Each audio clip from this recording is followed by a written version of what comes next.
ആവശ്യമുള്ളത് ഒരു bottle, gum, jute threads and stick ആണ് ആവശ്യമുള്ളത്. ഇനി നമുക്ക് ഈ സ്റ്റിക്ക് ഈ ബോട്ടിലേക്ക് ഒട്ടിക്കാം.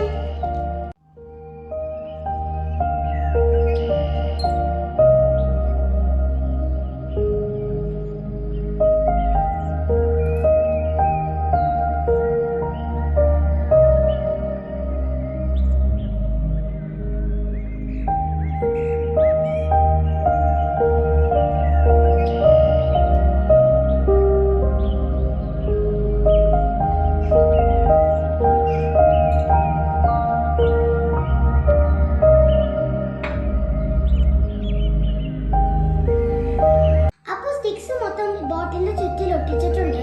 നമ്മൾ ഇത് ഒട്ടിക്കുമ്പോൾ ഒരു ഫ്ലെക്സിബിൾ ആയ സ്റ്റിക്കാണ് ഉപയോഗിക്കേണ്ടത്. അപ്പൊ ഞാൻ ഇവിടെ ഈർക്കിളിയാണ് എടുത്തിട്ടുള്ളത്. അപ്പൊ നമുക്ക് ഈ ജൂട്ടിന്റെ ത്രെഡ് മുകളിലും താഴെയുമായിട്ട് ചുറ്റി ഒട്ടിക്കാം. അപ്പൊ നമ്മൾ ജൂട്ട് ത്രെഡ് മുകളിലും താഴെയുമായിട്ട് ഒട്ടിച്ചിട്ടുണ്ട്. അപ്പൊ നമ്മുടെ ഫ്ലവർ വേസ് റെഡി.